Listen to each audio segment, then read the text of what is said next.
पहले ये सोच थी कि बड़ा ख़ानदान अल्लाह निगहबान। 30 साल में तब्दीली ये आई है कि अब ख्याल है कि छोटा ख़ानदान ज़िंदगी आसान।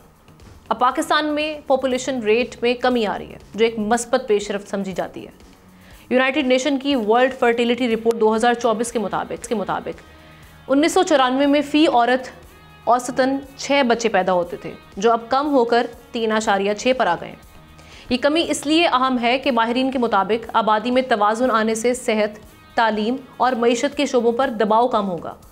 नौउम्री में बच्चों की पैदाइश कम होने से लड़कियों की तालीम और रोज़गार के मौक़े ज़्यादा होंगे।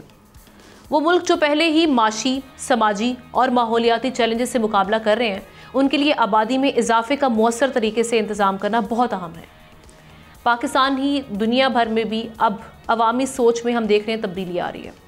अक़वाम मुत्तहिदा की इसी रिपोर्ट में कहा गया है कि गुज़श्ता निस्फ़ सदी के दौरान आलमी सतह पर शरह पैदाइश में मुसलसल कमी वाक़ई हुई है।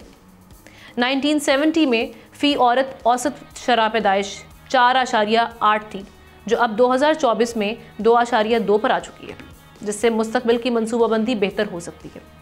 रिपोर्ट में कहा गया है कि अगर हुकूमतें नौउम्र बच्चियों की सेहत और तालीम पर इन्वेस्ट करें और कम उम्री की शादी जैसे मसाइल का सद्देबाब करें तो आबादी में तवाज़ुन लाया जा सकता है।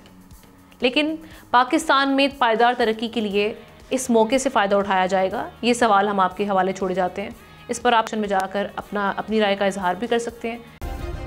सब्सक्राइब करें और बेल दबाएं ताकि कोई खबर रह न जाए।